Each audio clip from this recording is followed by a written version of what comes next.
Hello my student, welcome to American जानो accent channel में आपका स्वागत है। जैसा कि आप जानते हो, मैं आपके लिए एक और वीडियो लेकर के आया हूं। आज की मेरी जो वीडियो टॉपिक रहेगी वो टॉपिक है वर्ड पावर। यानी वर्ड पावर पर आपको हम बताएंगे, कुल मिलाकर के ये कह सकते हैं मीनिंग। कुछ ऐसे मीनिंग हम आपको देना चाहेंगे, वो मीनिंग जो आपके जीवन में काम आने वाली है। तो चलिए लगातार हमारी वीडियो पे बने रहिए और हम अपनी वीडियो को आगे बढ़ाते हैं। तो सबसे पहला आज का मेरा जो वर्ड पावर होगा बच्चों, वो दिया गया है एक्रोबैट। ये एक्रोबैट क्या है, मैं इसके बारे में आपको बताना चाहता हूँ। What is the Acrobat? Acrobat का मतलब होता है नट। यानी वो नट जो किसी के दरवाजे डोर टू डोर मांगने जाते हैं, उन्हें हम नट कहते हैं। तो कुल मिलाकर के अगर हमें उनके बारे में कुछ कहना हो, कुछ सेंटेंस बोलना हो, कोई बात बोलनी हो, तब हम किस तरह से उनके बारे में बोलेंगे। तो चलिए एक सेंटेंस बोलते हैं कि वह नट है। तो मुझे कहना है ही इज एक्रोबैट। क्या बोलेंगे बच्चों? He is Acrobat. तो मुझे कहना है कि नट आ रहा है, तो एक्रोबैट इज कमिंग। क्या बोलेंगे बच्चों? Acrobat is coming. Once again मुझे कहना है कि तुम नट हो, यू आर एक्रोबैट। मुझे कहना है कि वे नट हैं, तो दे आर एक्रोबैट। तो मुझे लगता है कि आपको ये वीडियो समझ में आ रही है। तो चलिए देखते हैं अगला वर्ड पावर। देखते हैं बच्चों, पार्चर। ये पार्चर क्या होता है बच्चों, मैं इसके बाद इस पर बताने वाला हूं कि ये पार्चर क्या है। पार्चर का मतलब होता है भुजवा। यानी जो दाना भूजता है, गेहूं चावल ये भूजता है, उसे हम लोग पार्चर बोलते हैं। पार्चर का मतलब भुजवा। यानी अगर मुझे कहना है कि वह क्या बोलते हैं, वह भुजवा है, तो ही इज पार्चर। क्या बोलेंगे? मुझे कहना है कि तुम भुजवा हो, यू आर पार्चर। क्या बोलेंगे? वह भुजवा आदमी है, दे आर पार्चर मैन। क्या बोलेंगे बच्चों? They are poacher man. तो आपको समझ में आ रहा है बच्चों। एक अगला वर्ड पावर हम आपको बताने चलते हैं। अगला जो वर्ड पावर है वो बहुत ही इंपॉर्टेंट है, वो दिया गया है बार्ड। ये बार्ड का मतलब होता है कूटनी। कूटनी बहुत खतरनाक होती है। कूटनी का मतलब होता है यानी बार्ड का मतलब होता है कूटनी। वो कूटनी उसे कहते हैं जो एक घर में दूसरे घर की बात जाकर के बताए, अच्छाई और बुराई बताए, और उसके घर में एक जो है अलगाव या फसाद डाले, उसे हम लोग कूटनी कहते हैं। एक घर में कोई दूसरी औरत आए और उसकी बुराई बताए, घर की बुराई बताए, बाहर की बुराई बताए, और इस तरह से वह उस घर को बर्बाद करने के चक्कर में लगी रहती है, उसे हम लोग बार्ड कहते हैं। तो मैं कह सकता हूँ कि वह कूटनी है। तो मुझे कहना है शी इज बार्ड। क्या बोलेंगे? वह कूटनी औरत है, तो शी इज बार्ड वोमेन। क्या बोलेंगे? She is bard women. Very nice. अगला देख लेते हैं बच्चों। दिया गया है बोची। ये बोची क्या होता है? बोची का मतलब होता है अनजान आदमी। बोची का मतलब होता है अनजान आदमी। अनजान आदमी जो कुछ भी ना जानता हो। सपोज दैट आप कहीं गए हो, मान लीजिए आप दिल्ली गए हैं, आप बॉम्बे गए हैं, अब वहाँ पर आप कुछ नहीं जानते, तब आपको कहा जा सकता है कि यू आर बोची मैन। मुझे कहना है कि भाई वह अनजान आदमी है, तो दे आर बोची मैन। तुम अनजान आदमी हो, यू आर बोची मैन।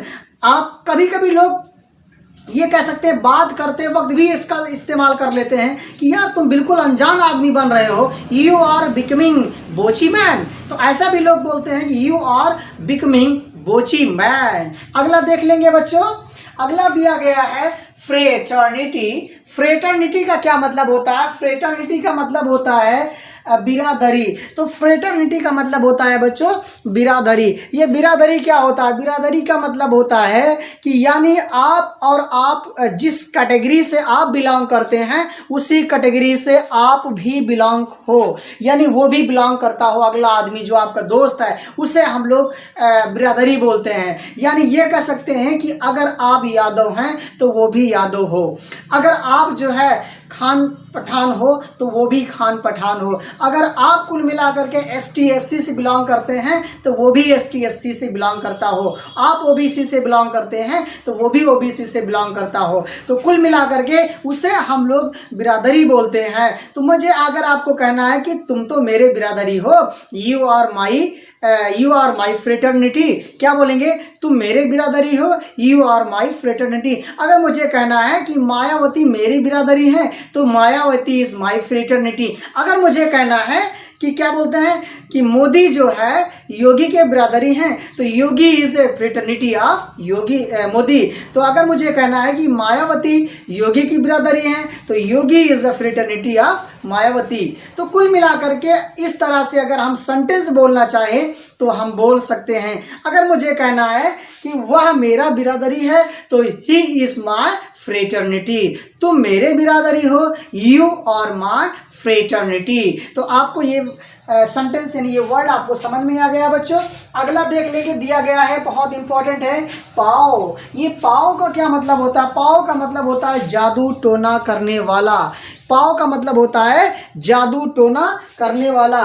पाओ का मतलब होता है जादू टोना करने वाला। तो आपने देखा होगा कि आजकल लोग हर जगह लोग जादू टोना किया करते हैं। तो जो लोग जादू और टोना करते हैं उसे हम लोग पाओ बोलते हैं। तो मैजिक मैन तो बोल ही सकते हैं, लेकिन इसके बदले में एक वर्ड पावर आपको मैं नया दे रहा हूं जिसका मतलब होता है जादू टोना करने वाला। आपने देखा होगा कुछ लोग फिल्मों में जादू टोना का रोल करते हैं, या आपने किसी चौराहे पर किसी कस्बे में कुछ बाहर से लोग आते हैं, आपको एक जादू दिखाते हैं, कुछ नई नई चीज़ें दिखाते हैं और वहाँ पर मैजिक कर देते हैं। एक इस तरीके से आपके सामने आदमी रहता है और गायब कर देते हैं, पैसा बना देते हैं, बाल को किसी कागज को चिड़िया बना देते हैं, बाल को मुंह में डाल करके फिर बाहर से निकालते हैं। यानी कई तरह से वो लोग जादू टोना करते रहते हैं। तो उसे हम लोग बोलते हैं कि वह जादू टोना करने वाला आदमी है, ही इज पाओ मैन। क्या बोलेंगे? मैं जादू टोना करने वाला हूँ, आई एम पाओ मैन। तुम जादू टोना करने वाले हो, दे आर पाओ मैन। एक अगला वर्ड पावर देख लेंगे बच्चों जो दिया गया है, लास्ट है डिटेक्टिव। ये डिटेक्टिव क्या होता है? डिटेक्टिव का मतलब होता है जासूसी या मुखबिर। जासूसी या मुखबिर। तो जासूसी या मुखबिर क्या है बच्चों? आपने देखा होगा बहुत सारे लोग एक दूसरे से बात करते हैं और मेरी बात, मान लीजिए मेरी बात किसी ने सुन लिया, अगर मेरी बात किसी ने सुन लिया और जा करके किसी से मेरी बात को बता दे तो वही होती है जासूसी करना या मुखबिर करना। मान लीजिए आजकल बहुत सारी घटनाएं घटित होती हैं, जैसे आजकल सोशल मीडिया पर चल रहा है मनीषा बहन के बारे में जो चल रही है बात, तो मनीषा बहन के बारे में जो कुछ बात की जा रही है उसमें जो मुखबिर किया हो, जिसने उसको अपहरण करने के लिए या उस पर जो है एट्रोसिटी करने के लिए जो आदमी पूरा सपोर्ट किया हो पुलिस वालों का या जो है उन लोगों का जिन्होंने उनके साथ अत्याचार किया है, तो वह आदमी मुखबिर कहलाएगा।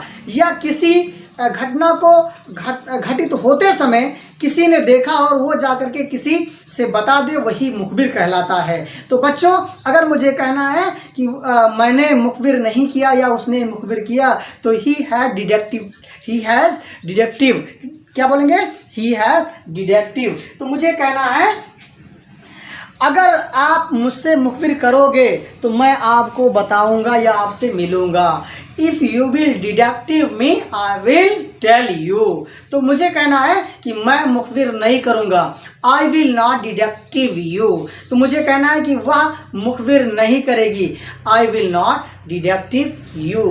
तो कुल मिलाकर के आज मैं आपको जो वीडियो लेकर के आया हूँ, इस वीडियो में कुछ ऐसे वर्ड पावर थे जो आपके जीवन में काम आने वाले थे। तो चलिए बच्चों, मैं अपनी वीडियो यहीं से समाप्त करता हूं, लेकिन मेरी वीडियो को लाइक, शेयर और कमेंट जरूर करिएगा और हमारी वीडियो का नोटिफिकेशन पाने के लिए यूट्यूब पर अमेरिकन जानो एक्सेंट सब्सक्राइब करें। Okay, have a good day, चाओ, बाय।